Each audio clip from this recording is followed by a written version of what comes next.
Silly. What? Ha ha ha. Silly. What? It probably will. It You probably think? will. Yes. Every If time Brooke and anything, I- it will still match it. It's fine. Okay. Yeah. Every time Brooke and I clap to start an episode and we're doing a remote one, it's like a delay and it makes my soul like crack a little bit. But when we're in person and we do it and it's my God, perfect, it's so her vagina good. feels great. It's so good. It Well, hits my her vagina vagina cavities. My vagina feels great anyway. Hey, well, Yes. welcome to this episode of Moms Are Right. Too. Yeah. Talk Hey, about. Mel. Hi, Brooklyn Sample. How are you? You know, maybe not feeling as good as you Well, yeah. if your Um, back's cracking. And Yeah. I'm excited about this next episode of Lauren. We did 2 episodes with Lauren because she is Lauren Lovett. What is Lauren she? Lovett. She is an embodiment coach and intimacy coordinator. She is really for creatives, right? Yeah. Yeah. Mm-hmm. She's really, really connected to well, we live in a new age, right? We live in a new age of yes and doesn't have to be yes and, right? It can be no but. And she kind of digs into a little bit of that with like I just feel like my body felt better after this episode. I just wanted to hang out with her more. I want to take her workshops. Like, I want to know Yeah. what's happening, just to kind of get me out of my. We've been creating lately, but not as much with our heart and more with our head, right? More of like business Right. creative, and so I think tapping into that with her. And just knowing what all of that is and being reminded of the whole Yeah. 360, how that encourages us to be more creative, and I think taps into some things that we can get heady as creatives. And I think it really helps. Or even if you're not, again, like I think she reiterates, and we talk about this for this podcast in the last episode though, where she was saying that she's really for those that even if you do work for the stock market, Right. you painted in high school, so you are Right. creative. So everyone has something creative. You cook, Right. Yeah. It's so I she's think for you. She's for those you. people. Yeah. If you have not listened to the first episode, go back and listen to her first episode and then listen to this one because the continuation of it is really, really great. And honestly, we were only going to do 1 episode with her. Yeah. But the way she went into this next bit was it just like filled the room. Like she just is incredible. So yeah, Lauren is coming up. I do have something I want to ask you about. And actually, I thought of her when this was going on. So I went to travel a little bit. And I was driving from Delaware, a beach in Delaware, to a flight, Delaware, right? Known for their beaches. The fuck. Luxury vacations. No, I went to visit Sherry, my sister, and it was awesome. Hey, Cher. Hey, Cher. So I was driving, and the way that I had to go to Baltimore to get my flight back to LA. And the way that it took me was like all of these country roads through Amish country and stuff, which I thought was amazing. But they were mostly like 2-lane, like 4-lane, like 2 lanes, right? So and I had about 4 different country roads that it took me on so that I didn't have to get down on the highway. And each one was like 19 miles, 25 miles, whatever. So it was long stretches. It was like a 2.5 hour drive. And about 2 hours of it was country roads. So this truck, does that sound like Sorry. No, it's just, you were like, it's a 2.5 hour drive and 2 hours of it was on a country road. Yeah. It was a lot. Cece actually fell asleep and she never falls asleep. But so when I get on this second road, there's this truck, this guy in a pickup, right? Which I'm scared of anyway, because I feel like, Murder McMurdersons. Yeah, they already went on the insurrection. So there was this truck in front of me and I pulled over to the right because I was like, okay, I just want to be in this lane. There was a semi in front of me, but everybody was going the speed limit. So this black truck goes up and goes next to the semi and stays there for 19 miles. So no one can go anywhere, not even somebody who wanted to speed or anything. And so my thought was, well, maybe he's like a policeman and he's thinking, people really fucking speed on this road. I'm just going to sit here. Everybody's going to go there 65 miles an hour and that's going to be it. And then I was like, okay, well, this is annoying, but I'm going to go the speed limit so it's not bothering me. But he would not pass the truck. So no, we were stuck. Does that make sense? Yeah. Okay. Yeah. So then we go on to this next road. I have to take a right to go on to this next country road. And this guy speeds way up, goes really fast. And I was like, oh, okay, he's done now. He's like, not protecting anybody anymore. He's just going to go off and do his gun shit or whatever he's going to do. So then we're all going a little bit over the speed limit or whatever. And he pulls up to this next car in the slow lane and will not pass it. And this car in the slow lane was like some old lady who just sees this truck next to her for like 15 miles. And he won't pass her. So all of us are backed up behind him. And she's going under the speed limit. So I was like, what the fuck is this guy doing? And then we get close to going over to the Bay Bridge. And there's this girl behind him. I was kind of laying back because I was like, this is crazy. Like, yeah, something ain't right. So this girl by herself in the car goes up behind him and kind of scoots up real close to him. And he starts slamming on his brakes. And then he pulls over behind the car he was directly next to. This is on the third country road. Pulls up behind. And so she starts going fast and he cuts her off and slows down again. So this guy was like super angry. And I started to feel myself get like, what the fuck, dude? Like, I was pissed. And then I started feeling like, you know what? I don't need to speed. And if this is what gets him off, like fucking with people and making people really upset, I'm not going to let this happen. And so I was thinking about Lauren and how she's like, listen to what you really genuinely want in your body to feel, because what we feel in our body is what then emotes outwardly. Yes. And I was not about to get in a fight with this guy, right? I was not about to go up close behind him. Are you there? I don't know. That was weird. Oh, maybe he's like a ghost. Wow. I don't know what happened. If you guys are watching, Brooke just disappeared and came back. Okay, well, let's make sure we're recording. We are. I can see it. Okay. And my audio is recording? Yeah. Because remember how sometimes if it clicks off or it's weird? I know. All right, go ahead. Anyway, so this was going on. And then finally we got to like over the Bay Bridge. Going over the Bay Bridge is really scary, frankly. It's the 2 lanes with other people coming. Ooh, and with this guy, gross. Yeah. So he was in front. I let other people get up close, like people that didn't know his deal. They would, but it was about 5 cars of us that periodically would have to get around, like be near him or whatever. And by the time he like took off this, like right after the Bay Bridge, he like took off into the woods somewhere. Everybody in those cars, you could see their faces like, what the fuck was that?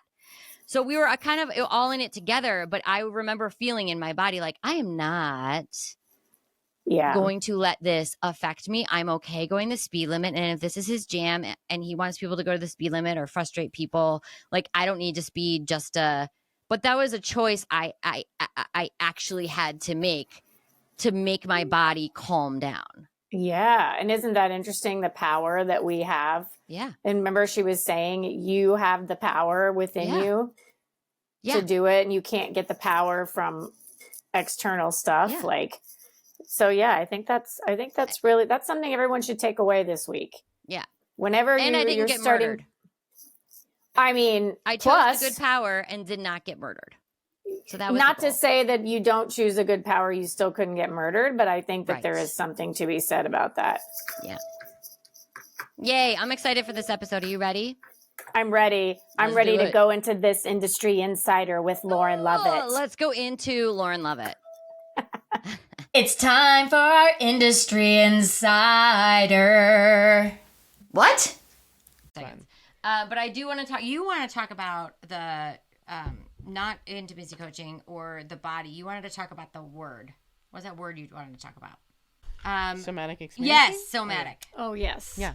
I just want to. I would like to learn more about what you're doing. Yes, we talk. Let's talk about Did you guys already talk about it? No. Just over dinner a little bit. Okay, because I don't even know what that word means. Okay, so soma, S-O-M-A, means body in Greek. Okay. So somatic practices could be massage, dancing, Feldenkrais, Alexander technique. I love Alexander technique. Yeah, I use that too for alignment for folks when they're kind of out of whack. Yeah. Especially for voice work. Yeah. Because we do that too. So somatic experiencing is sort of one lane of that, and it's a therapeutic modality. You get certified in it over 3 years. Okay. And the best book to read to acquaint yourself is called Waking the Tiger. Waking the Tiger. Waking the Tiger. Write that down. Rob, write it Where's down. our producer? Yeah, by Peter Levine. That's his first book. He has like 3, I think. That's the best one, I think, for just kind of warming you into what it is. And what it is that the tagline is processing trauma through the body. And what I do, and I think each somatic person kind of finds their niche, the practitioners. Like I went to a person that just had you on the table and did touch. And she would kind of like talk to your organs and things like that. Yeah. I my do vagina. touch. Yeah, your vagina. Right. Why not? Go Say ahead. hello. I mean, listen, we she already needs know she's attention. out in the cold She's right putting now. her fingers somewhere. She's lonely. The bitch is lonely. She wants some action. But yeah, like when I would go, because you have to do hours with as a client before you get certified. And she would be like, okay, the kidney's a little hot. Come on down. You know, and she would do that, and you'd be like, okie dokie. You know, but she's really great. That's her sort of her niche. Yeah. My niche, again, is working with creatives, processing trauma. So I watch behavior. I might, if you came, kind of what we were talking about before, if you came and we would do a little intake, but even during the intake, like, oh, so tell me where you're from. Oh, do you have siblings? Oh, you know, when do you remember the first time you had any kind of emotional thing? Yeah. Or, oh, what's the career like? How's your body feeling these days? Oh, were you athletic? You know, just kind of like somewhat benign questions.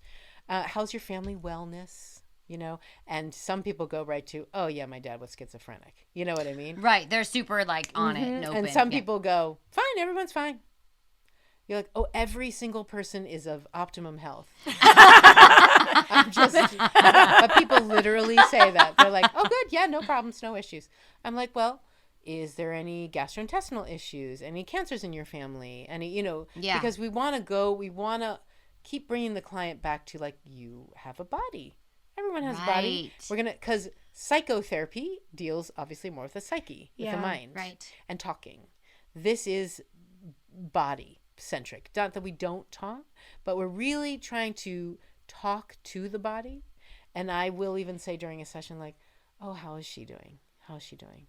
You know, your body. Unless you're they. And then I would say, how are they? Yeah. You know? So even in the intake, I might see like if you start to talk about a family member or an issue, or, oh yeah, I had surgery when I was 10, and there might be something that happens in your body, a tensing or like a head thing. I have a client that kind of does this, and we also determined that he does this a lot. Oh my! And it's I like, love that.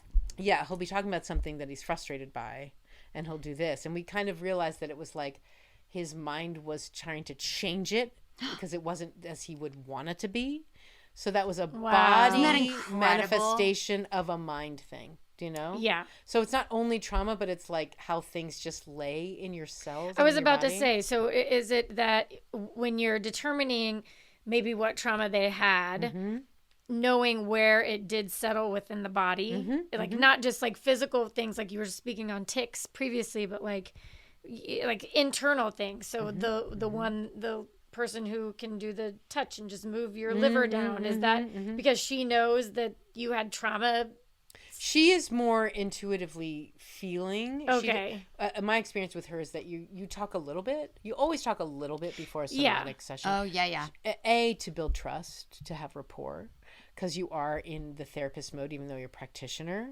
You're not like licensed by the state, but you are doing therapeutic practices. So I want, the tone of my voice. That's why I take care of myself, because if you're coming in, and especially in person, but also on Zoom, my vagal tone, meaning like what your body is reading from mine, if I'm relatively at ease, I'm not like super activated and pretending that I'm not, or I'm skirting into the session the last 5 minutes, I haven't eaten anything, I haven't slept, and I'm like, hey, how are you? You're going to then affect that person the other way. 100%. Yeah. 100%. So I want to make sure I have a good time to sort of set up my space for my session. Yes. I want to make sure that I'm fed. I want to make sure that I'm as rested as I can be. I look at I keep file on everybody, and I look at what we did last time, and then I kind of like meditate, and it can only be 15 minutes, but I sort of like think about, okay, what feels like where we might want to go today. And it always changes because really it's about you and your system.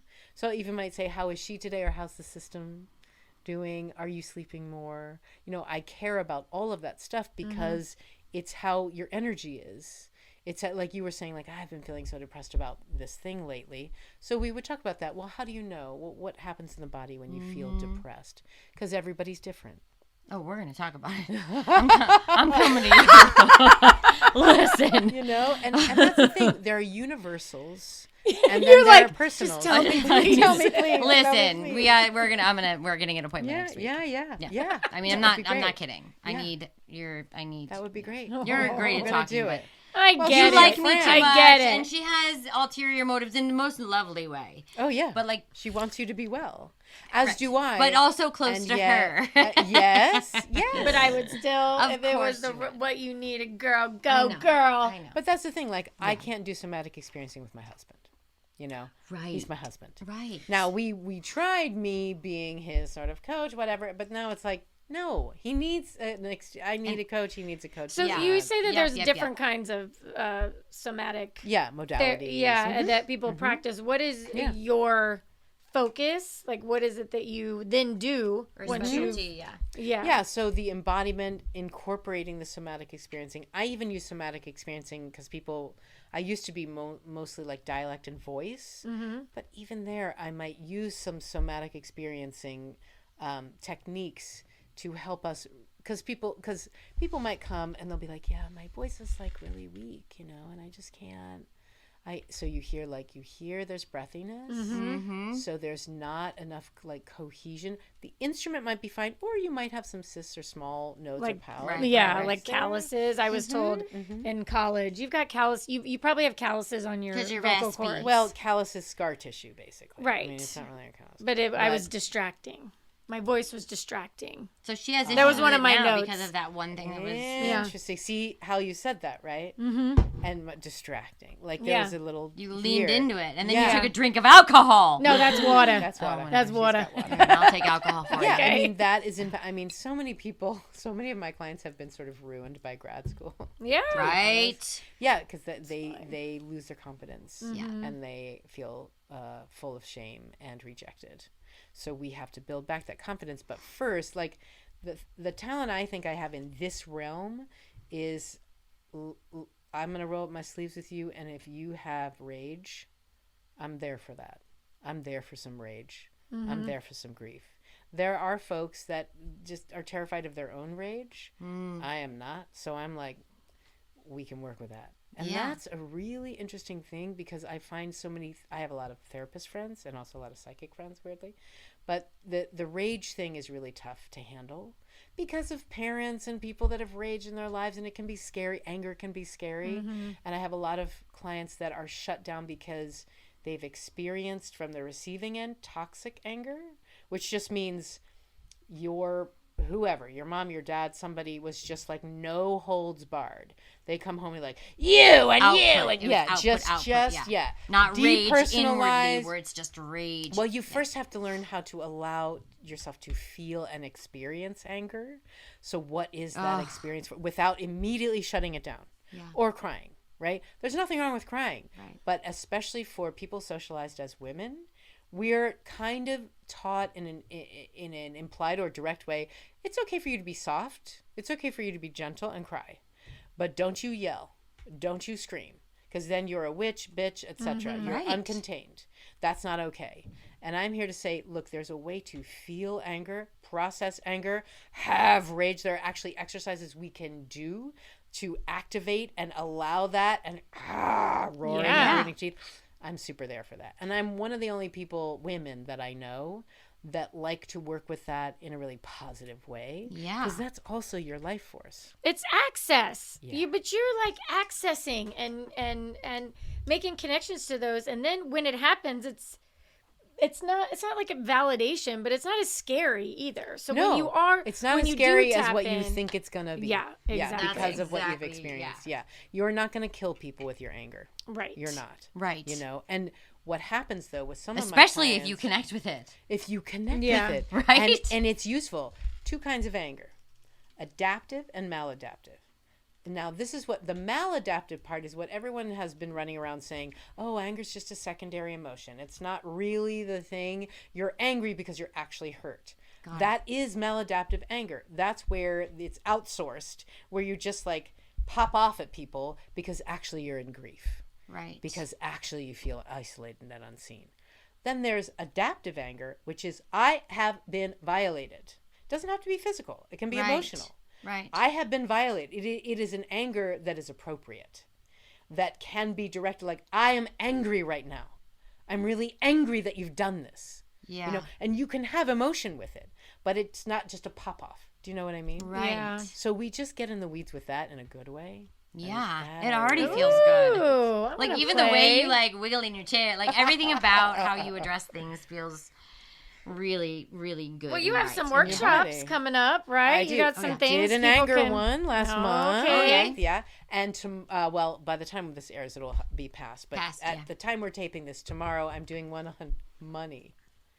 Which I think is amazing. It's so funny because am I a CPA? No. Am I a financial advisor? No. Do I have issues with money? Hell yes. Yeah. So in my 50s, I am working through, and I think I have worked through a lot of it. There's still more. But I'm doing this workshop not to be like, follow me, I'm an expert, I know what's up. And this is how to invest, and you should feel bad about I debt. hate those people. I feel like... Some of them are great. And that's great. Some and are that's great. Like Deepak Chopra knows I fucking hate everything. them. I don't hate anyone. I use that word as sort of funny No, but because she's, it's so you ridiculous. know, she's and tapping nobody into really her knows. anger. Yes, Yeah. well, maybe talking about money makes you angry and or insecure. Oh my or, God, or you're full of fixing me shame. every day. Yeah. It's true, though. It's true. Well, we have all these things that we've assigned to money. Do you know I am what I mean? insecure. I know you feel we don't deserve it because Yes. we're not good enough, because we don't deserve it because we should, because we struggle, and the harder you work, the harder you struggle, the harder you work, and Yeah. So that's what I would call, if we were looking at this in a somatic lens, I would say, first of all, the system is being activated, which is not a bad thing, but we just need to notice it. Yeah. And then we have this thing, what's called overcoupling, which means it's like, you know, when you pick up a paper clip and like 10 more come? Yeah. You've overcoupled money, which is just currency. It's energy. That's all it is. We agree that it's this paper shit, it's this coin. We just agreed on that, just like we agree on our reality and that this is solid. But our culture, our society has assigned meaning and shame and classism and all that stuff to it. And then there's the family culture of like, well, you work hard, you work harder, you work harder, and you may never get it. Or you do a good day's work equals this. That's all of these familial and societal Programs. Yes, Yeah. programs. Now, I took an abundance course, and this gal, who's brilliant, she's a comedian, she was like, okay, look, the money is energy. Okay, we all need it to be in this capitalistic society. We're not living on a mountaintop in a road. Right. Like, we need it. We want it. Okay. Even they have money. Yeah. Well, Come on now. the I know. actual Buddhist monks go into the culture if you're in India, and they are expected to beg, and that's a whole paradigm. But okay, we want to. But then all of the other stuff is cultural, familial, societal. Right? Yeah. But she has this great metaphor where she's like, okay, you know how folks like Gabby Bernstein will say, the universe has your back and all this stuff. Yeah. And it's if you manifest, if you think about it, you're going to get it. Okay, I don't know that it's as simple as that, although that has happened to me. But this gal I think it's much more says- complicated than It's that. just- Yeah. I mean, it's where your focus goes, the energy goes, and that's what you Right. get more of. So here's this gal's metaphor. The universe is a wait person, is a waiter. And they come to your table and they go, what are you ordering? Right? They don't have an investment. You can get the waffles, you can get the steak, you can get the soup, you can get the fries, you can get a coffee, whatever. But what you order is what you are concentrating on, what you're thinking about, the messages, the thoughts that go over and over again, what you're fixated or focusing on. That is what you're ordering. So you're ordering all the time. Do you know? Yeah. And if money is energy and it's meant to flow and you're meant to spend, it's like we think we should be really restrictive. I have friends and clients that I know is just like, save everything. Just save everything for later. Build up a portfolio. Not a bad idea if that's what you really want. But what is it? I mean, there's a guy named Ramit who I really like. He's a financial advisor. And he's like, your rich life is whatever rich means to you. And that could be relationships. We watched what documentary? Happy? And they were talking about how in different different Happiness places means around the different. world, At under the poorest of poor. Yeah. they were happy. Yes. Then they explained. They said why they What were is happy. And then Yeah. you saw all these, different Having family socio- around is rich. economical More diversity. family is richer in I some think cultures. that's something that at our age, though, we start to struggle with because of the program is starting to wear off a little bit. You know what I mean? Yeah, we you're in have transition. family. Yeah, we're in transition. Yeah.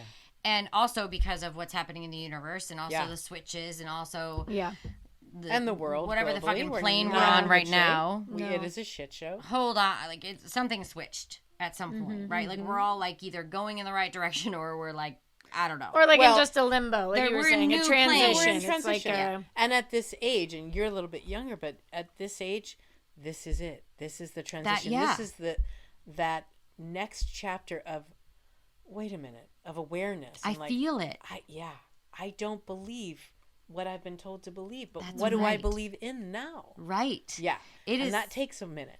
You know? It takes a minute, but it also the money, yes. And I really am okay sitting in it Yeah. and really trying to figure it out. And I'm grateful for her and I'm grateful for Charlie because he's kind of going through the same thing where we are just, and we said this a year ago in May 21st. We said we are just going to listen. That's it. We're going to sit back and we're going to listen to the universe. And how do you listen? Like, how do you know when you're getting something from there? I shut off. This is my problem. Is I shut off. I want. Because me thinking I'm ordering from the universe is saying I would like a soda instead of saying I order. Or what am What's I on my focusing mind? on? Right. I feel like when I say I want something, it automatically the universe goes, "Oh, you want that, huh?" Ah. So I'm a jinx to my want. Yeah. I am very, very believing in this because it always happens to me. I feel like But this it is going to happen. happens because it's perpetuated by your know. thought. I told her that. I was like, you Listen. jinxed. Yeah. Listen, Yeah. I know. But it's because we believe in By jinxing, jinxing it. right? Yeah, we believe exactly. in it. And Yeah. that's- we are going through the like. Listen, I know what the problem is. Mel is like, I don't know how to listen, fix it. Listen. Well, But and yeah. that takes it takes for somatic experiencing and the things I do. I also use parts work, which is IFS. I call it parts work light because it's not that I've done an in-depth study, but it's a great like. What is it again? Is it? It's internal family systems. Okay. So that's another therapeutic modality. So what we might do in this lens is say, okay, it's assuming that instead of having like a one personality, we have many parts, and all the parts are good. Yeah. And you have protector parts and firefighter parts and exile parts, all that stuff. So if I say, okay, when you say, anytime I say I want, there's an immediate feedback that says, oh, really? Yeah. Okay, who is that? That's Exactly. A part. That's a part. Who is Yeah. that? It's Mrs. Oh, Moreland in high school. No, I'm kidding.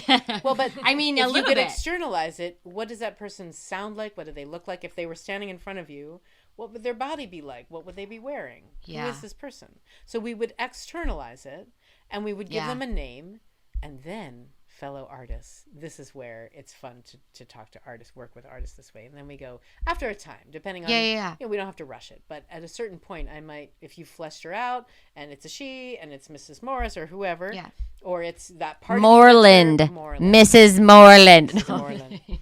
Or I'm call kidding, her something else or whatever, and she's kind of you, but not, but her too, and she's wearing a sweater, and she's pointing her finger. Then I say, oh, could I talk to her? Is she there? And you might do that. And then you're like, well, you just let me know if we can talk to her. Fuck, this is so good. And then This is so exciting. we get her through you to come to the mic, and we say, hey, how are you? Thank you so much. I know you're very busy right now. You're very big. You have a lot of responsibility.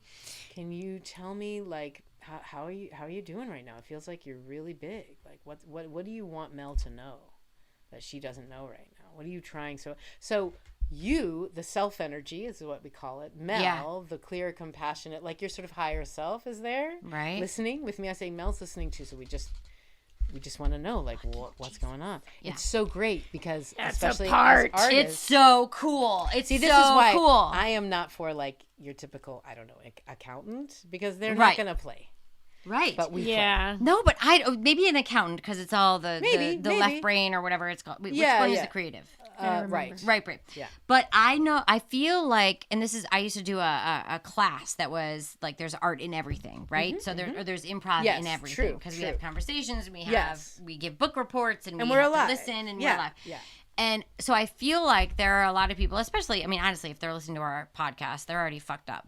But they already have like an artist, even if they work the 9 to 5. I feel like even if they're not painting on the side, they haven't been able to tap into that yet.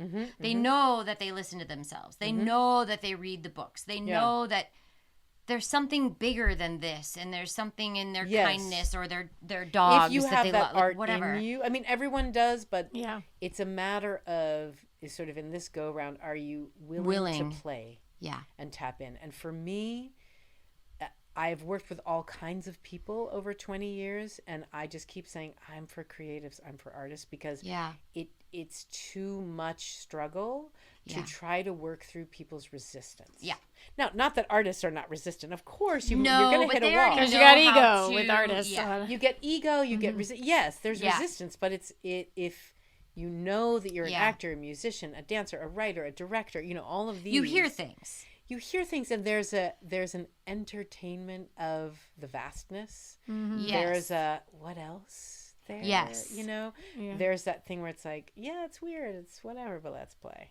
Yeah. And I think that you will attract those people, right? Well, now that I'm more concise. Yeah. About who I want to work with and who gets the benefit. Yeah. Who are you not for? Who are you for? And the more refined, because in theory, this work can help everybody, of course. But I know where I can be the most beneficial. That's why I do intimacy work with shows. Well, and you've said, I'm not. I want to help everybody, but that isn't really what you don't really want to help everybody. You want to help people who are willing to go through the process. Right. Yeah, it's too hard to drag somebody into it. Some people are lost. No, yes, and I mean the simplest example is with dialect, right? I've had I love working over dialect. 25. Yes, you do, right? Because you want to play. But I also loved. It's so silly, algebra. Right. So when we would have to transcribe our scripts and do it in the right. And so you're doing IPA. Oh my God, I loved it. I just ate it up. Yeah. I was like, I couldn't wait to decode my next monologue. Yep. And then read it. Oh, like practice it. I still have little note cards. With it written on it really small so that I could walk around with it anywhere. Because, this is before you had an iPhone. You could put it in your notes or have it there. I had a ton of them. And you had your... That's great. Yeah. And actually, IPA people don't do much anymore. Right. So I'm usually kind of teaching people a few symbols just so they can understand what that symbol and sound is. Yes. And that's the other thing that's changed in dialect. When I went to school, there was a right way and a wrong way. And you sat in a line upright like this with your speech book on your Edith Skinner on your lap. And the speech teacher was very good, would pick out all of your defects. Everything that was wrong with you. Oh, that A is this. Oh, you're doing pin pen. Oh, your S's are sloppy. Jesus. Oh, yeah. It was, and you were just like, oh my God. It was all what was wrong because the standard, and this is where racism comes in, the standard was Eurocentric white. Yeah. Mid-Atlantic kind of speech, right? Yeah. Clarity. Frasier. Perfection. Yes, exactly. Standard American English. That's standard American, which people now, I'll get clients, people that come from Russia or Italy or Israel, and they're like, I want to sound like an American. Like, well, this is a very big country. So right, what kind of what does that mean to you? Like American? Yeah, American. You want to learn America? But that also depends on what's their physiognomy, what parts do they go for, what's their vocal tone, what's their sensibility, like what are you getting called in for? Well, and that's part of the problem that a lot of actors have is they go, I can do anything. And they're like, no. What would you like to do? Mm-hmm. What do you feel comfortable in? And what is in your wheelhouse? And I feel like... Not that you can't be stretched, but especially if you're at the beginning of your career. Exactly. Let's go with what... Let's focus on something. Yeah, let's focus on something and make you the best at that or one of the most viable. And then we can stretch. I think that's also. I was thinking about you earlier, talking about the breakdown of being in Juilliard and how they break you down like boot camp and then they rebuild you. Not anymore. No. But there's a lot of directors in high school, in middle school, on Broadway. That was like a whole thing. Like where you break down your actors so you can rebuild them, and then you're doing this to 15 people in a room. Somebody's going to fall by the wayside. Not everybody gets or have rebuilt. a mental health crisis. That's right. Yeah. And so I've worked with actors in Miami and in Panama and in San Francisco. Well, here a little bit, but where they were told things, they were broken down and told you can't dance or you can't do this, and then they were left because the teacher or coach or whatever was focusing and then on the stars, and they were moving on and da-da-da-da. And so these people then went on to go come into my room and go, well, I would audition, but I can't dance. And I'm like, but you actually everybody can dance. Yeah. Everybody can dance. We just got to work on it, right? And actually, you can. Someone told you that. Yes. Right. Yes. Because you were broken down and you weren't given the opportunity to stay in the room. You were robbed of your confidence. That's right. Yeah. My musical instructor at the academy, Mr. Peck. Right, John Peck, Miss Moreland, and Mr. Peck. I've said this before on here, but he was the best, and he was such a asshole in the best way. And we were like, some people weren't there for musical theater; they were just there to act. But you had to take the class whatever. Right. So they would be like, I can't sing, I can't hit that note, and he was like, do you get mad at somebody on the highway and yell "fuck you"? And that's enough. And there you go. And he was like, and he was like, say it, "fuck you." He was like, no, a little higher and a little, or not hold the fuck. Yeah. And that's embodiment. So at his funeral, everybody yelled that. That everybody yelled, "Fuck you!" And people that didn't understand were like, Jesus Christ, they're at a funeral. What is happening? It's true, though. You can hit those notes. You just have to hold your language. Yeah. Well, you just have to be unself-conscious, which is really tough. Willing to try. Yeah. Willing to play. Okay, so you've got this money workshop coming up. What else? Do monthly but you've got some workshops. retreats and stuff. Like, what is happening? I wanted to talk to you guys a little bit about this new thing that we found. It is called Moonlite. It's amazing. We're still reading to our kids at night, and I can be honest with you, sometimes it's tedious because we're reading the same book over and over and over and over. Well, let me tell you, Moonlite is incredible. The magic of Moonlite is simple. It's the experience of reading together with a projection on the wall, because tablets, yes, are a staple for many families, and digital books can be overstimulating sometimes for little kids, and honestly, they leave little room for imagination. But Moonlite bridges the gap between traditional and digital books. There are playful projections, vivid sound effects, and read-along features make this multi-sensory storytime a delight. Moonlite is here to help you create imagination-filled, interactive bedtimes for your whole family and make storytime magical again. Use the code Moonlight10 with our link to get an extra 10% off your purchase. It's very cool. So this will be our third annual embodiment retreat. Okay. Which we do out in the desert. I rent a property with a heated pool and an outdoor shower and a fire pit and a yoga studio right there. And I have some of my friends, my retreat leaders, come and they do art with folks. I do somatic stuff. Sometimes we do voice stuff. I have a gal who does like a lot of tapping for anxiety. My friend does tapping and is going to start workshop retreats, tapping and cooking. Oh, tapping and cooking. Well, she taps. Okay. She does tapping and yoga. Uh-huh. And she's been Andy cooking for retreats. Her name's Andy. She does cooking for like families. But I was like, what if you're her friend who she was talking about? They were the same person. She was just telling me how she's going to start going on these retreats and she's going to do tapping. That's great. And yoga and that's cook. Great. Yeah, I think that is something that is becoming less of a luxury and more of a must-do. Yeah. Necessity. Yeah, necessity. So that embodiment retreat is out in the desert. It'll be our third one we've done, and that's in May.